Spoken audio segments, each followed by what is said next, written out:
We are launching this event. Excellencies, dear colleagues, as we are now formally launching this event on behalf of the co-organizers, it is my pleasure to warmly welcome you to the last Geneva Rights and Climate Talks we are organizing in the margins of the current session of the Human Rights Council. This event is also part of the Geneva Big Plastic Pollution Dialogues, the series of events that we launched 2 years before the adoption in 2022 of the historical resolution at the United Nations Environment Assembly, setting up the path to a global treaty to end plastic pollution. The Intergovernmental Negotiating Committee to develop this legally binding instrument that was set up following the adoption of that resolution will be resuming its 5th session next month in Geneva, here at Palais des Nations, at the heart of multilateral Geneva. So for those who are online, we are actually really today here at Palais des Nations. We at the Geneva Environment Network, as we keep repeating, and the numerous partners of the environmental community in Geneva are looking forward to welcome to our city and our region the numerous delegates and observers that will be attending this resumed session in 1 month exactly from now. There are over 3,000 people who have registered to attend this important negotiation. Our session today will be discussing the importance of integrating human rights in the future instrument. And as we are kicking off this event, I would like to reflect on the background image that we have selected for this event. This is an artwork, as you can see on the screen, entitled The Perpetual Plastic Machine. This art installation laying out on the toxic union of fossil fuels and plastic production was produced by the artivist Benjamin Van Wang in collaboration with the Greenpeace to demand a legally binding treaty that caps and phases down virgin plastic production while supporting a just transition for workers in the plastic sector. It was presented in Paris during the 2nd session of the INC. Benjamin Van Wang did other art installations in the margins of other INC sessions, and also in the margins of the United Nations Environment Assembly, where the historical resolution was adopted. His artworks are visual reminders of the urgency of the plastics crisis, the relentless plastic production, and the importance of a human rights approach. He will be back in Geneva in August. And if you want to engage in the adventure, please check the QR code or the website of the Geneva Environment Network. What he has planned to show on Place des Nations will focus on the urgency to end inaction. We have invited Ecuador to deliver opening remarks today. With Ambassador Luis Vallas as chair of the Plastics Treaty Negotiation Committee, Ecuador's role is crucial in the process. We are joined this afternoon by Walter Schultz, Minister at the Permanent Mission of the Republic of Ecuador here in Geneva, where he's in charge, among many other topics, of environmental affairs. So, Mr. Schultz, can you share the perspective of Ecuador for the upcoming negotiation in Geneva? And I also kindly ask you to remind our audience how we stand with having human rights language in the final text. Thank you. You have the floor. Thank you. Thank you very much, Diane, and thank you to all the organizers and hello to my panelists. Very pleased to be here. We have all scientific evidence, and we have also the reports that show the specific impacts that plastic pollution has on human rights. Of course, other to the environment and all types of ecosystems, but to a large number of human rights, not only to the right, of course, to clean and healthy and sustainable environment, but to water, to health, to even to information, as been pointed out by a special rapporteur on toxics, but also its relationship with climate change, as Special Rapporteur Morgera has done in her recent report. Why for Ecuador and for the chairmanship of the INC, it is important that the solutions, the measures that are incorporated in the final tranche of the negotiation that we to have in August and closely here should be comprehensive, is precisely because of that, but also because of the mandate that we have in Resolution 514, and we see it in that way because it says to address, to end, the title is to end plastic pollution, and of course with an approach that encompasses the full life cycle of plastics. And from that, we of course have to see that it goes all the way from design, manufacture, transportation, processes, and including, of course, disposal. And in there, we see that along that life cycle of plastics, there are a large number of human rights that are at risk or that put at risk, going from the emissions that are released in the extraction of fossil fuels for the production of plastics, all the way until the degradation of mismanaged waste, and even in some of recycling processes as well. So we see a chairmanship as with so there's a huge responsibility that we have, the sense of urgency as well, and still with some optimism. We know that we have to be pragmatic and we have to find the convergence among the still serious different divergences that exist. I just came back from yesterday from Nairobi head of delegation meeting where we realized that for some delegations or participants, the arguments are still like if we were in INC 1 or even before, questioning or arguing why a regime, an international regime, should, decided by a majority of countries, should put some measures that will affect the economy of the 5 top producers, let's say, from plastic pollution. We, at the same time, say why the majority of the world, or all of us, not only the present but the future generations, have to suffer from not taking measures that we know that will have an impact in human rights and on the environment. We know we have, again, all the evidence about the fact that we have plastic, microplastics and other plastics in our blood, in our brains, in our lungs, and they're responsible for a large number of diseases. Finally, with regard to how to do it or how to address it, first of all, I think the case has been made, especially here in Geneva, of why we need it, but the question is how to do it.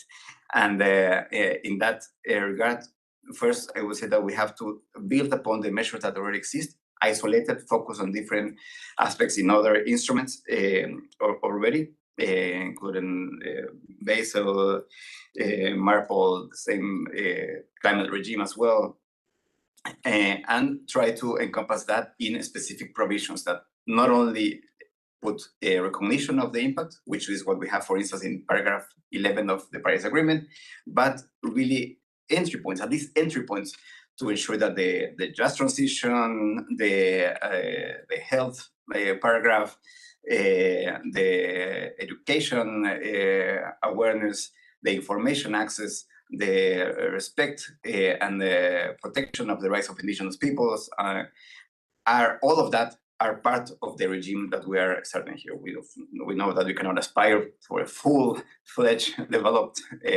provisions in all those aspects, but at least to, again, settle those entry points that will help the COPs to develop specific provisions or programs of works, or the work that the future scientific and technical body will have to develop, including for the listings, hopefully, that will be introduced in the measures for either phase out or phase down certain products and chemicals that we know that already are the most dangerous for human health and the environment. We will see the experience of climate change, and with Benjamin, we've been for years arguing for that within COPs and SBs on UCCC. But we have to keep it optimistic, and Geneva delivers us the best scenario for that, because we have here the knowledge, we have here all the mandate holders, and especially academia, civil organizations, and other international institutions that have the knowledge that can help us make that final push for the introduction of those provisions or entry points into the final agreement. Maybe that. that I was hoping I would love to hear, of course, other views and ready to answer any questions. Thank you very much for sharing these concrete elements. And actually, your last words made me think that yesterday your Ecuador's ambassador to the WTO was referring to the Geneva miracle when it was a debate on the plastics treaty.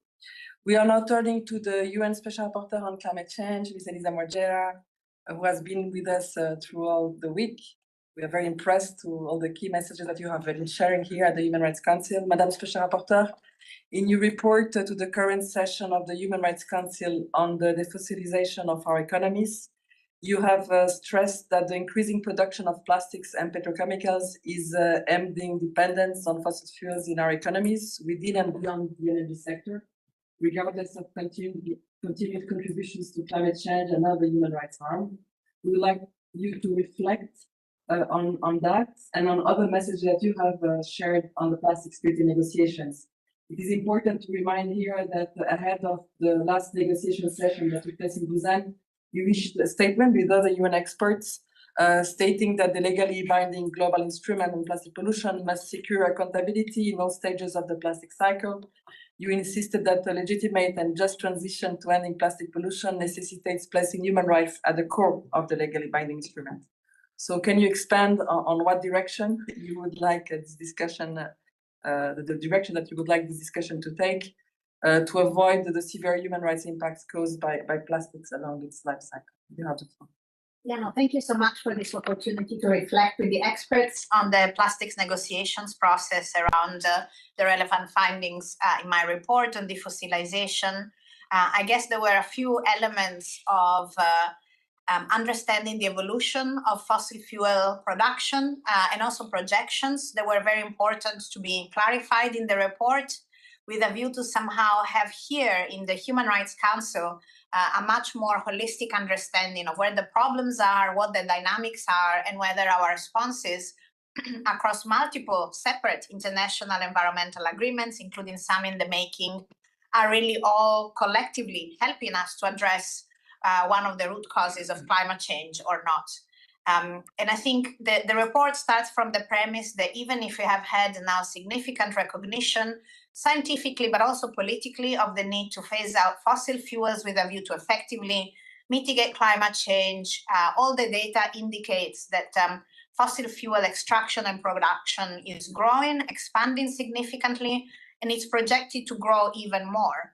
And there's a stark contrast with, however, the efforts and the successes that have been made in decarbonizing the energy sector. So what that points us to is to the fact that fossil fuel companies are expanding production in relation to other sectors. And in particular, plastic production is very much been identified by many academic researchers and civil society as where maybe where we're seeing that area for growth in production that is kind of going under the radar of the climate regime. And what that shows is that then that idea of defossilizing as opposed to only focusing on decarbonizing and moving beyond the energy sector is really crucial. And the very term decarbonizing is actually coming from scientific literature on plastic production and looking at how even if we were to fully decarbonize the energy sector, we would still have several major environmental impacts from a climate, biodiversity, and toxic perspectives, as well as human rights perspective, because of the growth of fossil fuels related to plastic. And in fact, also a really important connection, which is often not fully looked into, and which I couldn't fully look into in the report, but remains a really essential part of the picture, which is understanding subsidies to plastics production and how they are related or compound the issue of subsidies to related to fossil fuels. So this is where the idea of the defossilization came from, a narrower concept than the one I use in my report, which is instead expanding the concept, which help us to see in the different ways in which fossil fuels are being embedded, and certain countries in particular are being locked into harmful fossil fuel economic model. The other finding of the report is that that expansion of fossil fuel production related to plastics not only continue to contribute to climate change, but also worsens the impacts of climate change on human rights and on the environment. And by doing that, undermines further human resilience and also the capacities of the Earth life supporting system to still contribute to the regulation of our climate system, and produces a whole series of additional human rights impacts on top of the already widespread intergenerational impacts of climate change itself. In that sense, I think it was interesting, for instance, to look at how then plastic production is a problem of pollution. We have, I think, extensive evidence about how that affects the ocean system. And I would like to recall also the UN Special Rapporteur on the Human Right to a Healthy Environment report on the ocean at the previous session of the Human Rights Council, and how we're now understanding so much more fully how important a healthy ocean is for all our human rights. So in and of itself, the impacts of plastic pollution on the ocean leads to a whole other series of negative impacts on human rights that are dependent on a healthy ocean. The other sets of issues is about the role of plastics in our food systems, affecting our food value chains, and how all of that, again, leads to yet another wave of pollution, of harm to water and soil, to agricultural yields. And in fact, FAO has really rung a bell of alarm about that. And again, a whole other layer of human rights impacts. So in that sense, I think it was really helpful to kind of look at not only the relations, like the economic dynamics that allow for that continuing dependence on fossil fuels and new ways in which we're being locked in without perhaps the majority of the population realizing, but also looking fully at all the layers of impacts on human rights, the accumulation of those impacts, particularly on our health, including in terms of nutrition, in terms of physical and mental health, in terms of vector-borne diseases, and in terms of disproportionate negative impacts on children, including before they are born. And because of all that evidence and the importance that my report places on effectively taking comprehensive action to defossilize our economies, that then the report includes a few specific recommendations related to the plastic treaty negotiations that have to do with like 4 aspects. So first, the opportunity, and in fact, again, a human rights imperative for the treaty to restrict primary production of plastic as a way to contribute to defossilization, and also restrict export of plastic waste, which in itself also contributes to climate change and human rights harm. The second is about the importance of design criteria and relying on an international science-based process that is free from conflict of interest.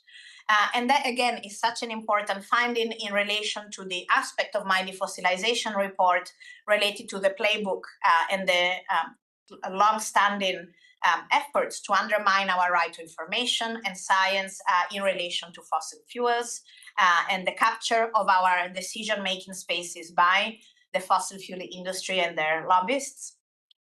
And the third aspect is about something that was really building on the work of already the UN Special Rapporteur on Toxics, around how we need to be very clear around the current limitations to recycling plastics, as well as the human harm that may arise from that, and very much addressing those false claims of the possible reliance on plastics, because they in themselves contribute to further lock-in of fossil fuels.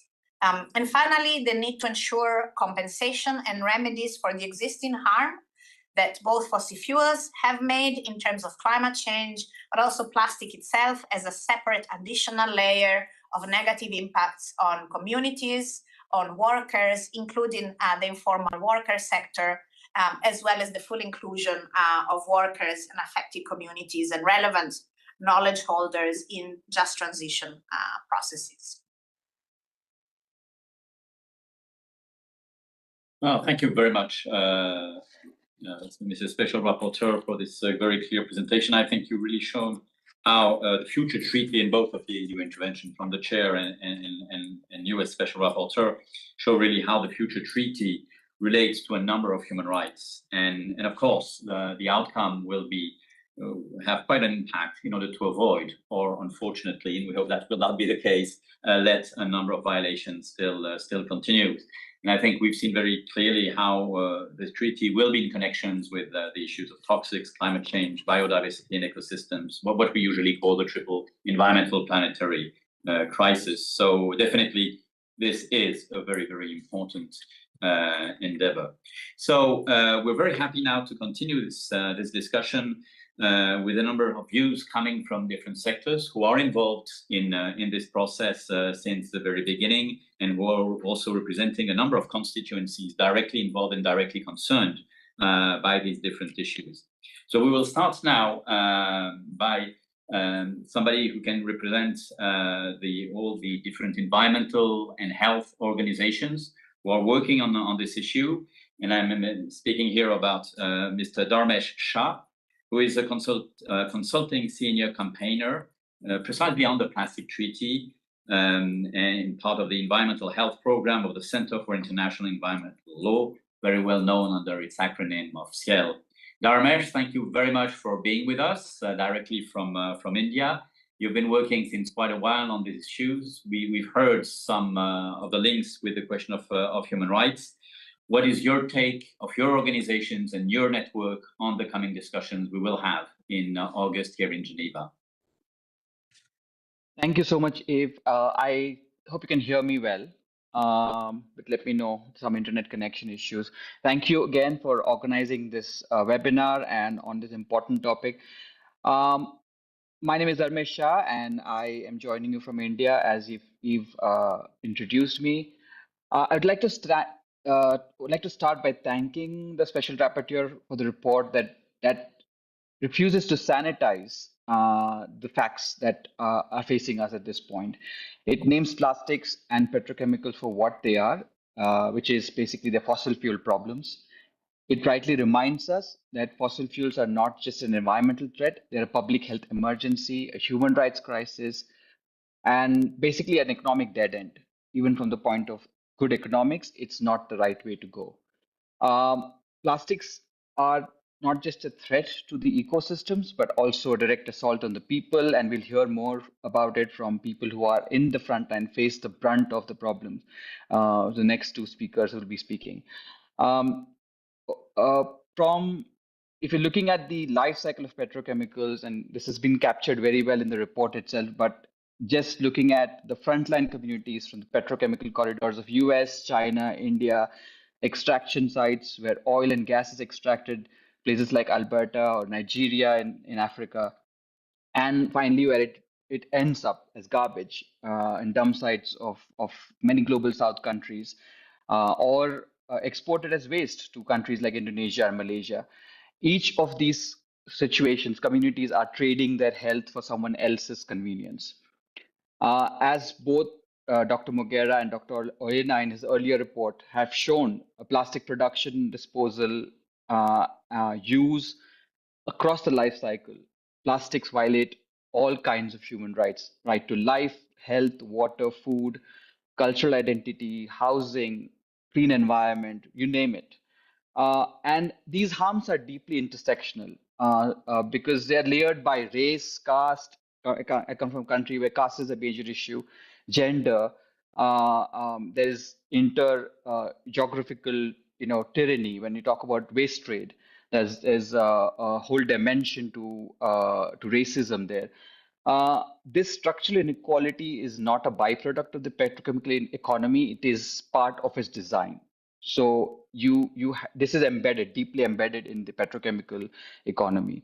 Now, when I talk about plastics and climate and plastics treaty itself, plastics are fossil fuels, which has been established very clearly by the report. They're made from oil, gas, and coal. Plastic production today emits more carbon than the aviation sector, and the industry plans to quadruple its production. And these are all facts that have been listed out already in the report. But what the SR's report also rightly points out is that how fossil fuels are, in a way, trying to stay alive in the world through plastic that is rapidly moving towards renewable energy. Now, if you look at the treaty, we are at a crossroad. Plastics are the fossil fuel industry's plan B. As a global momentum accelerates towards renewable energy, fossil fuel companies are betting on plastics, petrochemicals, investments to remain viable. And this demand's supposed to be growing. And unlike energy, plastics have no viable decarbonization pathway. And like cracking and polymerization require intensive heat and fossil fuel feedstocks. This makes it very, very difficult for the plastic industry to decarbonize.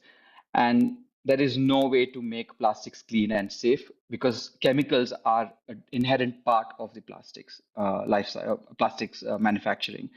So the only climate-aligned path in the plastic context is less plastics, dramatically less plastics. And a production-oriented treaty sets a precedent. If countries agree to a legally binding reduction in plastic production, it would be the first global environmental treaty to regulate fossil fuels demand directly through non-energy sector. And I think this would send a powerful signal that production controls are a fair game, and that's the only viable way to achieve our climate targets and our environmental targets, be it chemicals, be it biodiversity loss, etc., etc. Human health, and this has again come out very clearly in Dr. Morgera's report, is she's anchored health and human rights and the right to health very emphatically in the report. And it strengthens the call for defossilization, not just to protect the climate, but to prevent mass illness, premature deaths, and toxic injustice, where a lot of our communities across the world are facing. In fact, all our bodies, microplastics or chemicals, are in all our bodies. So all of us are equally impacted by the plastic economy. Watching the plastics treaty negotiations often sometimes feels like the UNFCCC deja vu because a few petrochemical aligned states are blocking consensus while the world burns. But we also have a lot of hope. 100 countries in the last INC called for caps on production, but a handful of them are still delaying and diluting and delaying the process, not because of the science, but because of profit motives. So science is very clear on what has to be done. And the problem that we cannot afford another, if the treaty, don't know what's in store for INC 5.2 and beyond, but we cannot afford another UNFCCC style process which is facing procedural paralysis, lack of enforcement, and generally lack of ambition. So we need an ambitious treaty that is embedded in bold decision making. And finally, I'll end by talking about, because I, as a coordinator of one of the largest civil society coalitions in this space, let me say that civil society is not a side character. We are a conscience of the process. We've pushed ambition, justice, and science, and we've also been told by governments, many governments, that our presence makes them more accountable. But our access is shrinking, our voices are being sidelined, and this is not just undemocratic, it's dangerous. We have constantly been fighting to get a space in the negotiation table or be part of it, even to observe what is happening, but we are often kept out of the crucial discussions.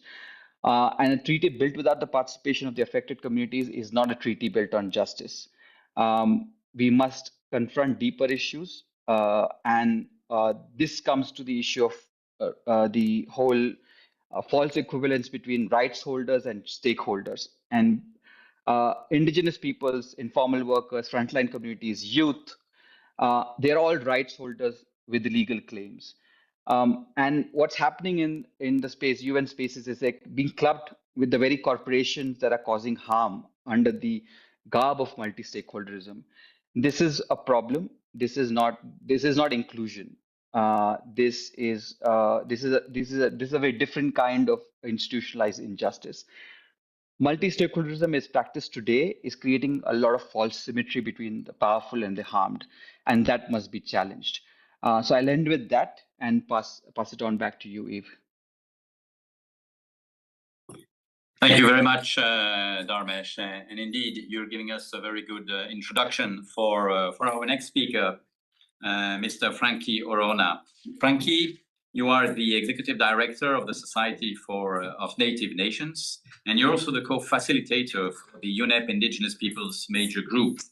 By the way, you're also working at this moment in the OHCHR Indigenous Fellow Program.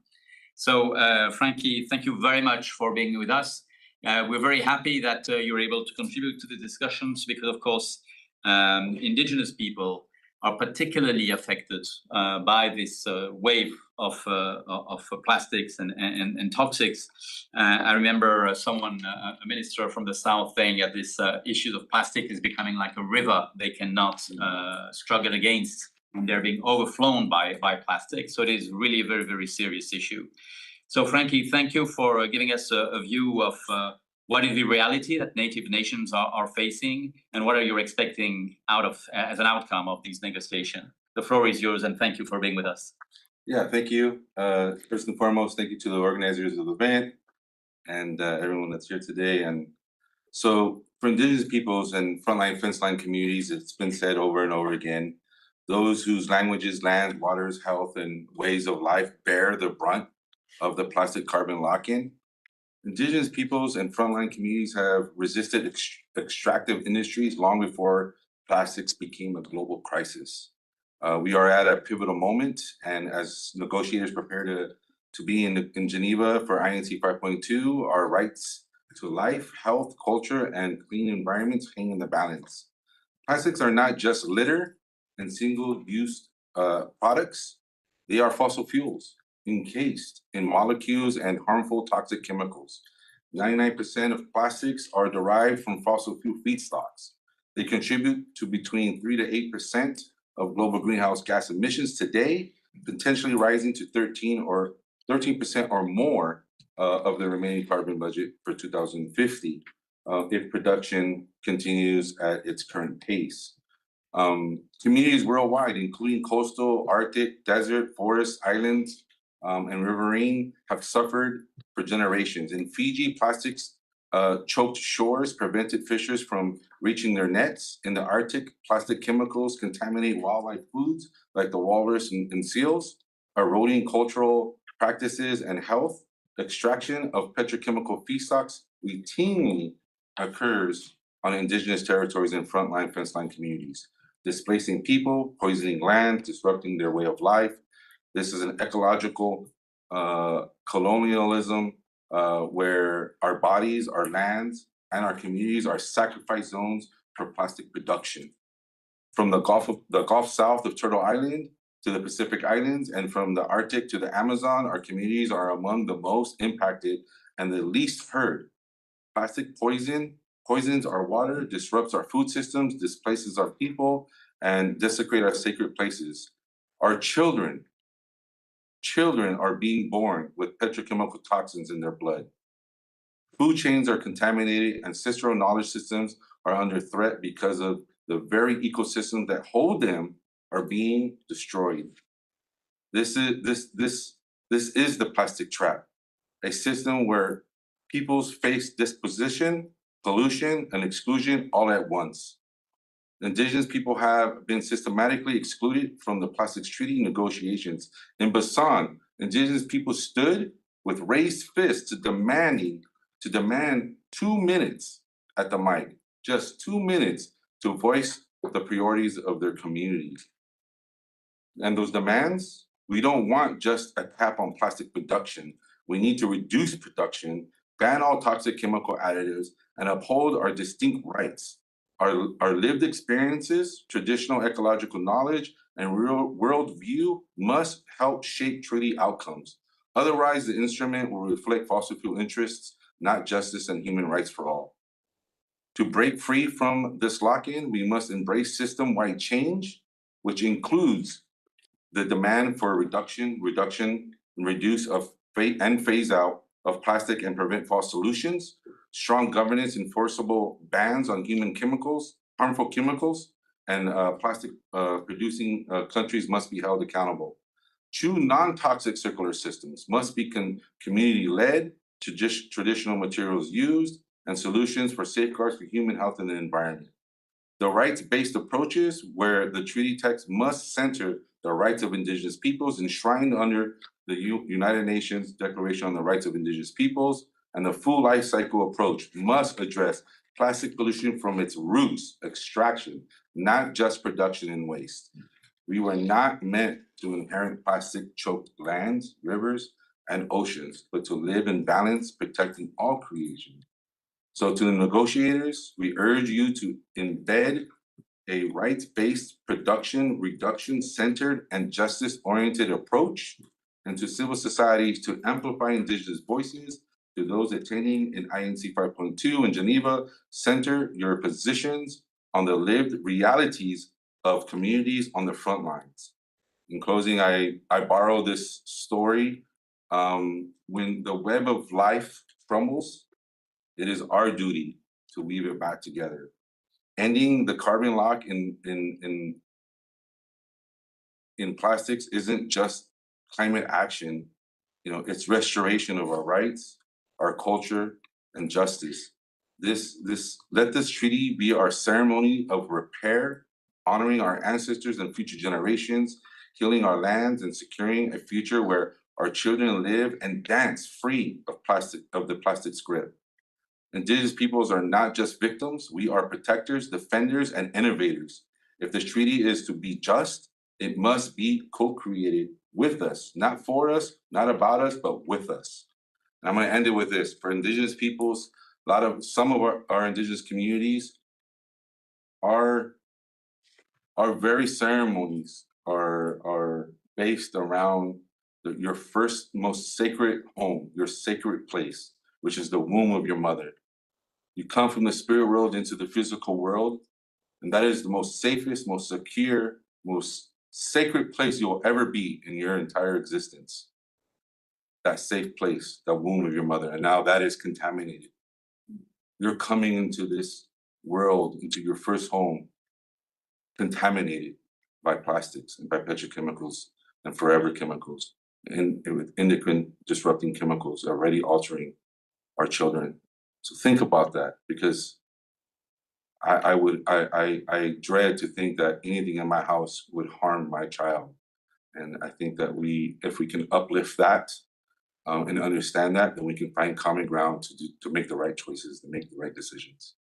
Thank you. Welcome. Thank you very much, Frankie, for these very strong words and very much relevant and needed, unfortunately. But I'll take as for the rest of the discussion, and also for what we will take towards the negotiation in Geneva, the word of repair that you put forward. This treaty can be an act of repair, and that's a very, very good indication for the work that is to come. So now let's turn to another major group, also very important in this process, and we are very, very happy to have with us Kartik Verma, who is a member of the Children and Youth Major Group, and he's also among those who are founding this new Youth Plastic Action Network. Very well welcomed. It's really great to have children as well as young people directly involved in this discussion, and I'd like also to thank the Children's Rights Information Network for having helped us to be in touch with you. So Kartik, you've been following this process, and again, it's my turn to ask you, what are your expectations for the coming discussions next month in Geneva? Hello, am I audible? Yes, you are. Hello. Thank you. We can. So, hello everyone. Thank you for having me. First of all, this is my second time speaking, like one of the session of Geneva Beat Plastic Dialogues. So it's really interesting conversation, which I have been listening from Mr. Dalpesh and Frankie. Something which is very important from this negotiation is, first of all, is the participation, which is something which we are talking about since beginning. But before coming to that, as CYMG Children and Youth Major Group, we have been following the negotiation since the beginning, during like the adoption of the resolution even at UNIA. But before INC 5 set the youth priorities, what is the priorities of children and youth, and what we are expecting from this negotiation. And we highlighted around 10 major points which we were expecting, was like like the entire, to address the full life cycle of plastic, reduction of primary plastic polymers, ban, phase out, and certain language, of course, toward addressing the toxicity of the plastic, which is chemical of concern, and the most important part, of course, to the human rights and commitment to the just transition, and follows to the point 10. But as soon like the INC 5 begins, things turn out, things look very different, uh, very slow process, and which lead to the 5.2, which was not into the primary agenda of this negotiation.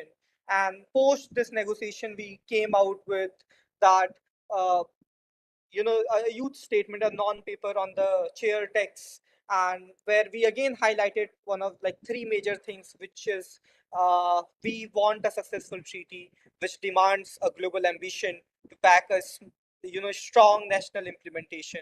It cannot be again a weak treaty which is negotiated, extended, and then delaying the process in some or the other way, and which don't have a proper engagement mechanism. The other we came up have been like the intergenerational, intersectional, and multi-stakeholder engagement, which should be prioritized to ensure the equity and legitimacy of the treaty. And the other, a hollow treaty will never far a hollow treaty will have a far-reaching consequences, which will disproportionately burden today's youth and the future generation with environmental, health, and economic fallout of inaction. Again, this youth priorities and the paper which we as CYMG published, we are looking that the upcoming treaty, the upcoming negotiation in Geneva should highlight those aspects. But again, from how things will look like, again, I believe being very ambitious and practical is very important. We cannot further delay this process. We should and we must have a high ambitious treaty by this negotiation, because as we extend more, as we delay more, it's gonna be again a terrible thing. But again, coming to the subject of the human right, I was part of a General Comment 26 under the UN Committee on the Rights of Child, which talks about child rights to healthy environment and healthy planet. So from that environmental right perspective, even it's a big thing. And as mentioned by the previous speaker, a child who does not even know what is plastic is born contaminated. So it's a big thing. It's not something which is just a science part, as Mr. Dharme stated, that science have already proved this, right? It cannot be ignored. The most important thing at this juncture, that what is there for us, what is there for the planet, what is there for the people, and for whom this treaty is being negotiated. Some baseline conversation, and I was supposed to come to Geneva, but like due to certain funding challenges, I'll be not able to travel. So of course, there's like some of the basic things which is participation, which is the right motive, which is the right objective, and then coming to the final conclusion and coming to the agreement that we want this. There is no option, there is no alternative.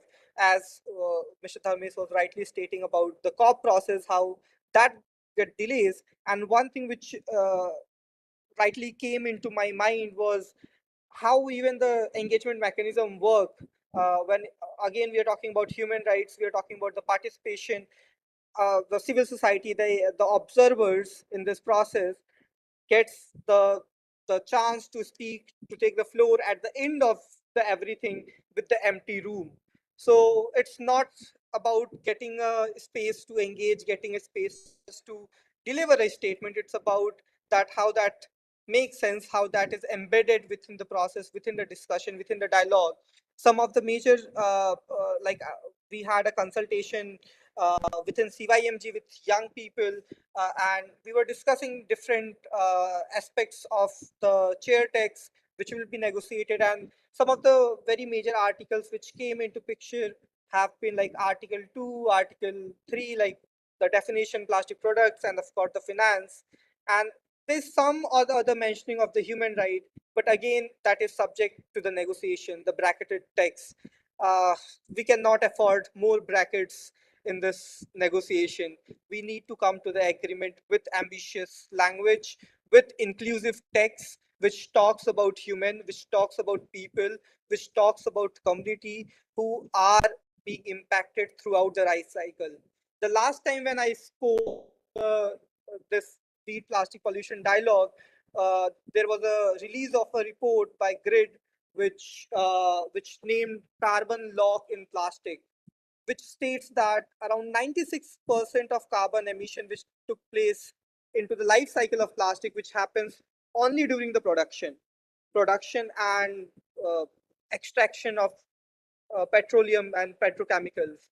So it's not about that we are talking about plastic which is already being made. It's about that the plastic within the process, and then when it's become the waste issue, again it goes to the soil, it goes to the land. I recently came back to my village and I am seeing plastic in my farm. It's into the agriculture, it's everywhere, it's into the blood. So it's like something which can be imagined, which can be, it's really visible thing which cannot be ignored. So one like while I'll say, sorry, there would be a background noise because it's raining. But just to conclude, I feel that we need more and more young people to engage into the process. One, second, we want to have a clear stake within the negotiated text that how civil society is being engaged into the future COP and future process of this treaty. Because without that, it's very unclear that how we are gonna engage and how our points is being considered within the process. So with that, I'll end my words, but again, giving back to the moderator. Thank you. Thank you very much, Kartik, for your input and for your testimony. And indeed, as you were saying, some young children are without even knowing what plastic is. So, but I think the testimonies we've just heard from these two major groups, and we know that we have a number of other major groups, and I'm also thinking about the participation of the waste pickers, who are also very important actors in this negotiation, show us, I think, what probably you will have to face as a chair is precisely, at least Ecuador will have as the chair, is precisely, are this negotiation going really to look at the human rights aspects? That is, the plastic is having a huge impact on a number of people, or are we only dealing about this as an economic issue? And we saw that, and it was interesting, including in the examples and the discussions we had here in Geneva in the Human Rights Council on the resolution on human rights and climate change, for example, where clearly a number of factors will speak only about their economic issues and some of the problems they see when they try to tackle these issues, not mentioning at all the fact that these activities are having a negative impact on others. And of course, others are really insisting, wait a minute, we are at the receiving end, and that's what we're living. And this seems not to be taken into consideration. And we see now, because we know that in geopolitics, you have a number of blocks and groups and so on, but we see them starting to be fragmented precisely because of that. Like new divisions are starting to appear precisely on this issue. So I think this is a very, very important moment, and of course we all hope that this will be overcome in the discussions in Geneva. Before we get to the closing remarks of our two main keynote speakers, I wanted to check if there was any questions here in the room, or reactions, or people online who were trying to make a comment. We welcome that very much. So I just want, before I do the final step, I'm not missing anybody. So if it's not the case, then I will first turn to you, Elisa Morgera, as the UN Special Rapporteur. You heard also the different testimonies, and what are some of the expectations for the outcome of this negotiation, which we really hope will be the last step before the adoption of a treaty. What are your comments, and then perhaps elements we should be taking away from this discussion? Yeah, maybe I would like just to echo some of the really insightful comments and perspectives that have been shared, and make further connections to my report. I think it's really important to think even more deeply about how embedding human rights into this treaty is the way to achieve transformation. So first of all, reflecting on what Dharmesh shared with us and the particular point around how discrimination and in fact a logic of sacrifice is part of the design of the fossil fuel-based economy. This, was already identified a few years ago, so by the former UN Special Rapporteur on modern forms of racial discrimination. And I think it's a key point to be understood as a systematic form of human rights violation. Racial discrimination in particular needs to be prevented as a matter of jus cogens, but more generally, any form of discrimination needs to be prevented through the provisions of this treaty. And without that, we will not be protecting human rights and will not achieve systemic change. And that lens, maybe just also to reflect that lens of the health evidence we have available from children in the womb of their mothers to early childhood, to how women's health, older people's health may be affected, is maybe one of the strongest areas of science that we can use to then really apply that understanding of the systemic discriminatory practices along the full life cycle, but in fact the whole system related to a fossil fuel-based economy. And this is what we need to dislodge if we're really hoping to protect our life-sustaining systems. And that leads me to what Frankie shared with us, which is, I think, a really also powerful understanding of human rights, that space where both co-creation of legal instruments and remedy are how we create the space, meaningful space for restoration, socio-cultural and ecological restoration, where we find our way back, or we join the path of those who have been living in harmony with nature. And that is the space we need to create and protect and reclaim as a matter also of human right to self-determination, with a view to being able to imagine a different way of being, different economies, different societies that can lead us to a path to a safer climate and away from the planetary crisis. And the final point that Kratik made so well is, I think, the centrality of children's rights to a healthy environment. And the real, I think, again, transformative potential of the General Comment 26 of the Committee on Children's Rights to, again, think about the system. If we are able to protect all the interlinked substantive dimension of the human right to a healthy environment for children, that leads us inherently away from those short-termist, sector-based views that have allowed the fossil fuel-based economy and plastic production to expand the way they have and to expand in the ways that are projected to continue. So I think that's central, that prioritizing the interests of the child in terms of that holistic understanding of children's rights to a healthy environment is one of the best human rights lenses, norms, and approaches that can lead us, again, away towards a change of our systems, towards a safer climate and a safer rewoven web of life to protect all of our human rights in the present and in the future. Thank you very much, Mrs. Special Rapporteur. And so let me turn now for a really final word to Walter Schutz, representing the permanent mission of Ecuador. Walter, you've heard the clear expectations. Actually, they're not really new for you. You've been hearing them, you know these expectations are here. I think it was also good for us to measure the challenge that you have in front of you for Ecuador as chair of this discussion. We see some of the tensions which are coming. Of course, there's a clear message that needs to come out of the human rights aspect. Perhaps because, of course, as chair, you're not in a position to conclude on that. Otherwise, it would be great, because then we would just tell the people in the treaty, it's done. We know what you have to do, and things will be very easy. It's not going to be the case. So, but then perhaps as chair, are there elements you think we should be taking into consideration? Do you have recommendations in the way we will come to this negotiation? Are there elements you want to share with us on these aspects?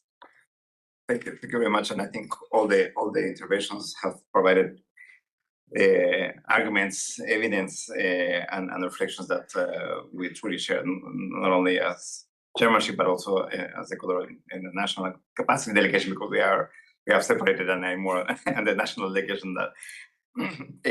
But maybe some elements or additional elements that for us are key and they are fundamental for a final agreement, and that sometimes are put aside here in the Human Rights Council, and that from some of the participants in the decision are used as an obstacle or as an argument to block the progress of the negotiation, and that it has to do with the means of implementation. There is this files dilemma that if we don't have, if we recognize the universality of human rights, which of course we all do, then we cannot talk about rights to development, or then we cannot talk about progressivity in terms of the different capacities that countries have to accept and then implement measures that will come from this instrument. While we have to acknowledge that differences exist, and that we have to find a balance between the measures of the regime that will be designed here, and of course the recognition of the progressivity that countries will need in order to be able to implement it in the most effective manner. And for that, and the recognition of those differences in our view shouldn't be interpreted as a denial of the linkages with human rights, of the rights of specific groups. Of course, the rights of indigenous people, among others, rights of the children, just several others. The complementarity, I would say, of a regime that recognizes those rights, that recognizes the universality, the urgency, and the need for that change of I would say social, cultural, economic, environmental pact between society and nature and the planet, and with economy, but at the same time that need of support that will have to come as well. We know that we're in a very complex geopolitical, financial or liquidity crisis, but at the same time we see the flows of resources that will go to still creating, transferring, building, selling weapons, and to save banks, and at the same time we need to have the assurances that the resources also are aligned with the commitments that we have made, that we will making in this treaty, and that the planet needs, and we all need. That point, I think, it was important, and for that we have to be very creative. Lisa, you mentioned the issue of subsidies, for instance. This is something that has to do and have to have a linkage with also the recognition of human rights of the sources, because we know that many times the resources are there. They're just put it in the wrong, not in the interest of the humanity. This will have to do, of course, we will have to involve all stakeholders, including private sector, and here also we have a linkage with business and human rights and the commitments that are needed from the business sector, not only when the violations occur, which of course they occur because we have the system, but also to prevent the continuation of a system or the feeding of a system that is only creating more human rights, or putting the human rights more at risk. So all of that is a challenge. Again, the last comment will be an advice to all the stakeholders, all the states, to involve your delegations here. We know that mostly will come from capitals, that people are not necessarily related with human rights and the rights agenda, but we have an advantage to have it here in Geneva. So the invitation will be to really make the teams of your delegations in connection or incorporated people who are working and that are familiar with the reports, that have provided that material and that could enrich the negotiations. I will not say facilitate, it will not make it easy, but it will certainly enrich and for sure help us together to have a final product that will be more effective to the objective of protecting and restoring the health and the planet from this plastic pollution threat.